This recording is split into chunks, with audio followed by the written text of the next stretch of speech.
eyasimattuka okuttibwa bbaawe omuzungu alunyumyanga lutabaalo. Omukyala ono ngenda mukuwako mu katambi abe ng'akunyumiza sitooyi ye yawona atya okutwalibwa okuttibwa. Munnange nga bw'omanyi tuwagala nnyo abasajja abazungu abaana ab'obuwala abaddugavu n'ogamba nti era omusajja omuzungu bw'anaaba nga teeyagadde kale obeera ne intensionizi zo by'osuubira. Kumbe nabo bajja batubala eiza nga baagala bulamu oba baagala properties zaffe ze tuba tulina. Nga tetunaba kugenda mu sitooyi ya mwana muwala ono kansooke nkuweeko n'akatambi wano ak'omuwala eyattiddwa. Omuwala oyo gw'olaba babadde nga bapitiya ne bbaawe omuzungu era ng'abadde munnange badeetinga okumala akaseera. N'oba obalabawo mu katambi. Omuwala oyo olunaku lwe baamupulopoozinga ekiyekisi yafiirako. Kati omuwala ono alina sitole gy'engenda okuwa kwe yasinzidde n'atuwa sitole ye n'agamba abasajja abo bajja n'ebigendererwa byabwe. Omusajja yamufuna ne beeyagala ne batuuka n'okuba nga bagattibwa empeta.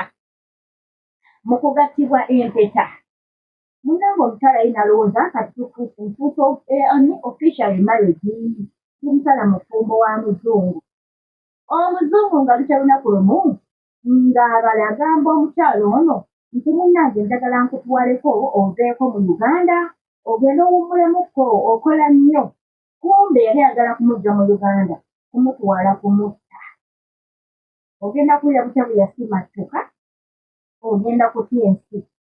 Tulina ebintu bye tubala ku bantu naddala abajja gye tuli nga bazze kutuwa oba kanganda kutukwana obeerako ne by'obala kumbe naye abeerako ne by'abala. Naye mu sitoola eno nga tugenda okugiwuliriza waliwo omuwala omulala infacti si omu babadde bawerako mu comment section ne bagamba nabo baasimattuka okuttibwa. Bintu bya datingi apps ezo baafuna abasajja nga bannayuganda ku dating apps. Mbu naye bagenda okusinkana abasajja abo baali babattiddeyo.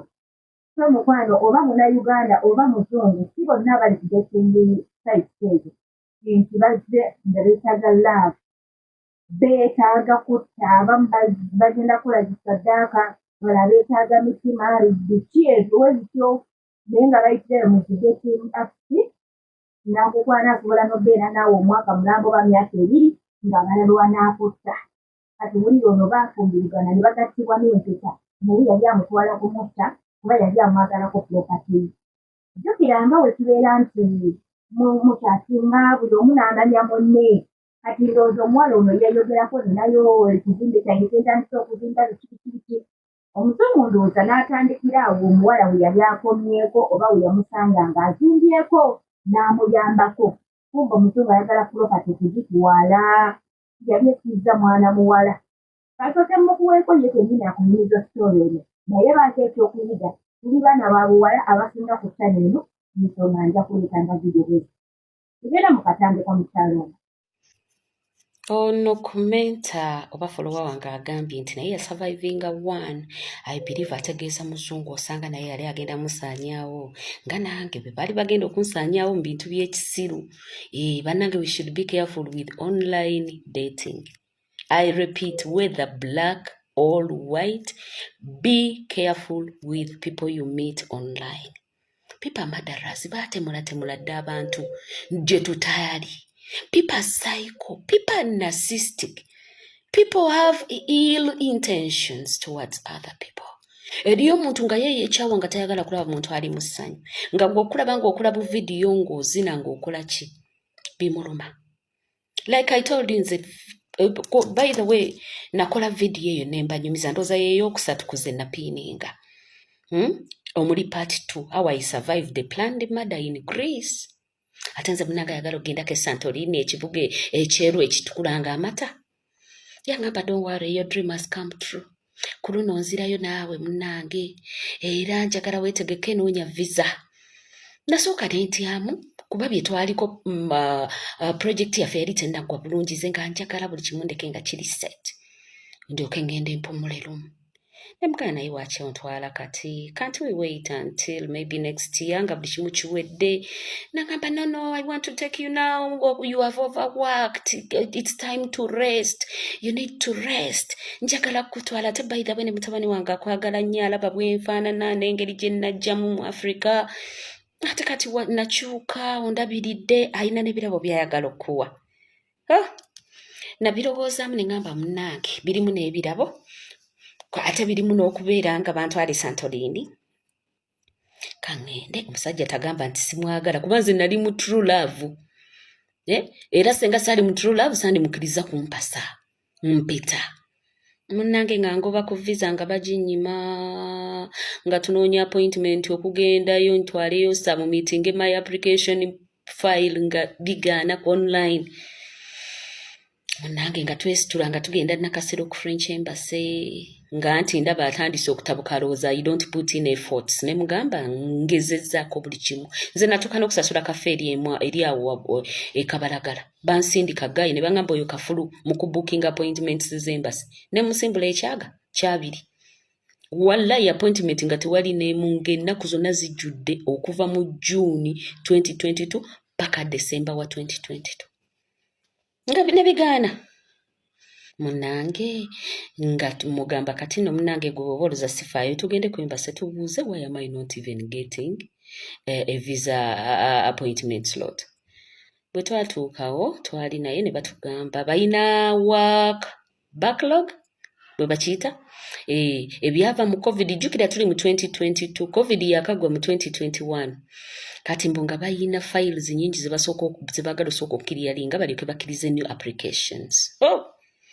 Muyaye yatabuka omutujju yatabuka nagamba no, this is impossible. Bichi you stupid third world countries nze kyovola babyantama lele naye kyanganyo nyinyi ne mugamba kakana nagamba nosobola kukakana kati mutabani wange namugamba nti nemugamba oyo ngenda muweereza message kuba nali namujjako enamba just in case nga next of kin yadde nali sogerangako naye.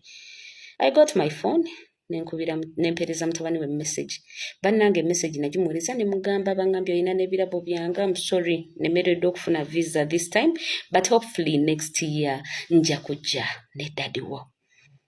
Webale kunjagala webale birabo byange bitereke nja kubisanga. Guy yali online. Omanyi yono omusajja teyavanga kusimu kumba badiringa ne mutabani we era ndowooza n'olukwendoza yagamba akulemye okunyigira e Uganda muleete eno.